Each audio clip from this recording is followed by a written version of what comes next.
9장까지의 그 모든 호소라고 할 수 있는 이 권면과 가르침은 아들에게 아비의 훈계에 주의하라라고 하는 내용을 주제로 삼습니다.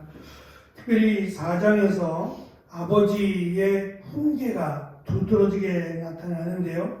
4장에는 두 가지의 훈계가 있습니다. 1장부터 9절에 첫 번째 훈계라고 할 수 있고, 두 번째 11절부터 20절, 19절까지의 두 번째 훈계가 나타납니다.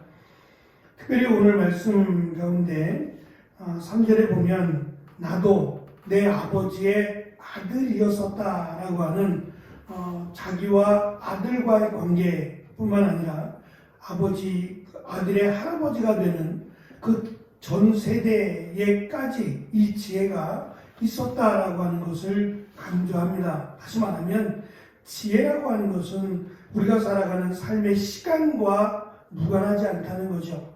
할아버지가 나에게 가르쳤던 것, 그 지혜인데 그것이 없어지는 것이 아니라 아버지인 내가 아들에게 전달하는 내용으로 연결을 시키고, 또 마찬가지로 아들도 이 지혜의 말을 듣는 아들도 그 다음 세대인 아들에게 계속해서 이것을 가르쳐 지키게 해야 된다라고 하는 것을 강조하므로 우리가 살아가는 시간, 그 시간이 아버지가 살았던 시간과 무관하지 않다는 거죠. 세월은 바뀝니다.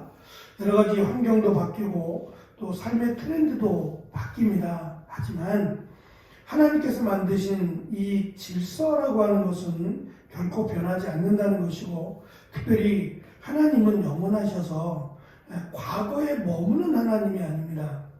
과거에도 계시지만 현재도 계시고 앞으로도 계실 유일하신 하나님이시기에 그 하나님께서 가르쳐 주신, 그리고 특별히 하나님께서 함께 하시는 이 은혜라고 하는 이 열쇠를 지혜에 담아 주셨는데, 그 지혜를 아는 자, 깨닫는 자가 하나님의 은혜를, 하나님의 역사하심에 가까이 있다라고 하는 지혜를 지금 강조합니다. 특별히 여기서 아들아라고 하는, 아들들아라고 하는 말은 우리가 잠언에서 직접적인 혈연관계의 아들뿐만 아니라 특별히 솔로몬은 앞으로 다음 세대를 살아갈 믿음의 자녀들을 아들들로 연결을 시켜서 지금 가르치는 이 말이 단순한 가르침이 아니라 사랑의 가르침이요, 내 아들에게 하는 가르침이라고 하는 것을 강조를 합니다. 4장에서는 말씀드린 아버지와 아들과의 관계에서 가르침을 설명하니까 조금 더 귀를 기울여야 될 내용임을 강조하고 있습니다.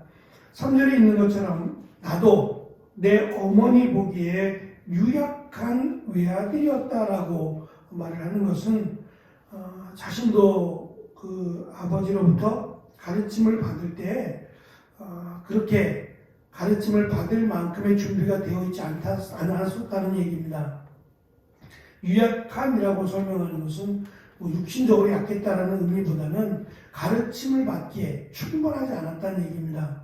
그러니까 나도 돌아보니까 그때는 지금 내가 그런 것처럼 나도 그 말씀에 대한 귀중함을, 소중함을 깨닫지 못했었다는 얘기입니다. 근데 시간이 훌쩍 지나서 돌아보니 이제는 아버지로 아들을 가르칠 때가 되어보니 이 아버지, 그러니까 너의 할아버지가 나에게 가르쳐준 그 가르침이 얼마나 소중하고 또 이것이 얼마나 내 인생에 귀한 것이었는지를 깨달았다는 거죠. 그래서 아직은 내가 가르치는 이 가르침을 소중하게 여기지 않을 수도 있지만 이 가르침이야말로 너에게는 참 생명을 주는, 생명의 소중함을 안겨주는 진정한 가르침이다라는 것을 깨닫기를 원한다라고 하는 마음을 담습니다. 5절에 보면 아들에게 무엇보다 지혜를 얻으라고 촉구하면서 명철을 탐구하고 명철을 구하는 일을 게을리하지 마라, 실증을 내지 말라고 설명을 합니다.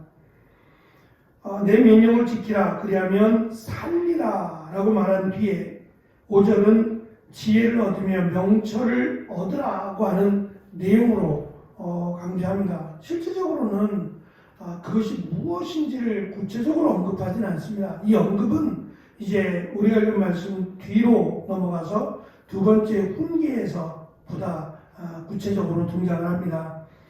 5절부터 7절은 세 번에 걸쳐서 반복적으로 지혜를 얻으라, 지혜를 버리지 마라, 지혜를 얻으라 라고 하는 강조를 계속합니다. 어찌 보면 잔소리와 같을 수 있어요. 똑같은 내용을 반복하잖아요. 근데 이것은 우리의 입장에서 볼 때에 반복되는 말 정도로 이해할지 모르지만 이들은 익숙한 그 방법이에요. 그러니까 반복이라고 하는 것은 기억하게 하기 위한 그리고 잊지 않아야 할 것에 대한 방법으로 그들이 사용했던 것이기 때문에 이것이 잔소리라고 하는 의미보다는 반드시 지켜 행해야 될 그리고 꼭 기억해야 될 내용임을 강조하는 겁니다. 그만큼 중요하다는 거죠. 특별히 8절의 내용을 보시면 그를 높이라 그리하면 그가 너를 높이 들리라 만일 그를 품으면 그가 너를 영화롭게 하리라 라고 한글 성경은 번역을 했어요. 그래서 이 그라고 하는 것이 지금 반복되고 있는데 이 그가 하나님을 상징하는 걸 수도 있지만 또 앞에서부터 쭉 설명하고 있는 지혜를 설명할 수도 있거든요. 그래서 조금 혼란스럽게 여길 수 있는데요. 이 내용을 직역하면 지혜를 소중히 여기라 라는 내용입니다. 앞에서 설명해왔던 지혜, 어찌 보면 추상적인 내용인데 이 지혜를 소중하게 여기라. 그것이 너를 높여줄 것이고 지혜를 품으면 그것이 너를 영광스럽게 할 것이다. 그만큼 이 지혜에 대해서 관심을 가지고 또 누군가 너에게 지혜로운 말을 할 때에 그것에 대해서 귀찮게 여기거나 그것에 대해서 무관심하지 말라는 거죠. 그 한마디의 지혜가 너의 인생을 바꿔버릴 수 있다는 거예요. 아마 이러한 마음 때문에 우리가 잘 아는 탈무드라고 하는 그 삶의 지혜라고 하는 의미를 담고 있는데요. 조상들의 지혜라고도 할 수 있죠. 어찌 보면 참 부럽기도 합니다. 그들의 역사나 우리의 역사나 같은 인간들의 역사인데 그들에게는 이 조상들의 가르침에 대한 소중함을 알고 또 조상들 또한 자녀들에게 소중한 지혜를 남겨야 된다고 하는 그 마음이 있거든요. 그래서 이 지혜들을 묶어서 이 탈무드라고 하는 책 계속 편집이 되어가고 계속 필요한 부분들을 수정해 가고 있는데 과연 우리는 이 삶의 지혜라고 하는 부분에 자녀들에게 물려줄 지혜에 대해서 얼만큼 관심을 가지고 있으며 또 자녀들 또한 이 조상들의 지혜에 대해서 얼마나 많은 관심을 갖고 있는가를 생각해 보면 좀 아쉽기도 하고 좀 부끄럽기도 하고 그렇습니다. 물론 이들이 강조하는 지혜의 근본에는 하나님이 계세요. 그 하나님의 말씀이 곧 지혜고 하나님께서 원하시는 그 삶의 지혜가 중심이 되어 있어서 가장 소중한 지혜임을 알 수는 있지만 우리에게도 이런 어떤 삶의 지혜에 대한 관심이 너무 없다라는 생각도 참 비교가 된다라고 봅니다. 결론적으로 구절에 보면 그 사모해야 될 또는 부모로부터 받은 그 지혜가 아름다운 화환을 내 머리에 씌워주고 화려한 관을 너에게 가져다 줄 것으로 지금 설명하는데 사실 이 그림은 화환을 내 머리에 씌워준다라고 하는 이 그림은 당시 신랑이 신부의 머리에 그 화환을 씌워주는 것을 연상케 해요. 우리는 제 기억으로는 우리의 과거의 조상들의 모습 가운데는 이러한 모습은 없어요.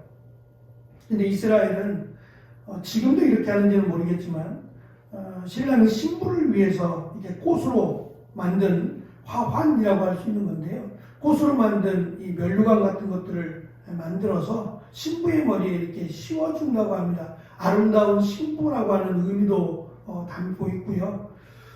그것처럼 이 지혜가 하나님의 말씀이 중심이 된 이 지혜가 너를 마치 하나님의 신부로, 그래서 하나님이 우리의 신랑이 되어주신다. 다시 말하면 가장 가까운 관계잖아요. 신랑과 신부는 무촌이잖아요. 그러니까 떼려야 뗄 수 없는, 또 결코 떼어질 수 없는, 그만큼 하나님과 우리의 관계가 정말 밀접하고 정말 사랑스러운 관계임을 이러한 표현은 이런 식으로 마치 신랑이 신부에게, 사랑스러운 신부에게 아름다운 화환을 머리에 씌워주는 것처럼 이 지혜가 하나님과 우리와의 관계를 마치 멀리 떨어진, 그리고 무섭고 두려운 이런 관계가 아니라 정말 사랑스럽고 뗄래야 뗄 수 없는 그러한 하나된 관계로서 하나님의 신부로 우리를 만들어 줄 것이다 라고 하는 것을 지금 가르쳐 줍니다.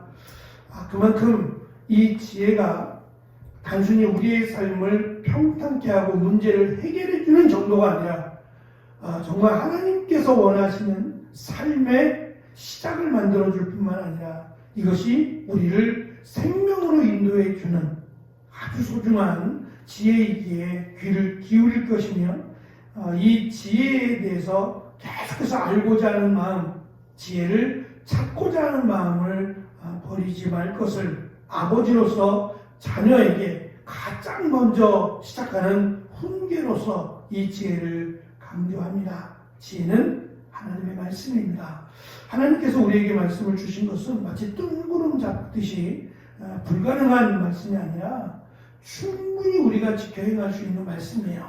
믿음만 있다면 하나님의 말씀을 충분히 이해할 수 있도록 하나님께서 주신 말씀이고, 이 말씀이 결국은 하나님의 능력이 되고 또 하나님이 우리를 사랑하시는 은혜로서 주신 말씀이에요. 그런데 이스라엘 백성들은 하나님의 말씀을 부담스러워했어요. 그리고 하나님의 말씀보다는 자기가 원하는 대로 살고자 했어요. 그 결국은 멸망이었어요.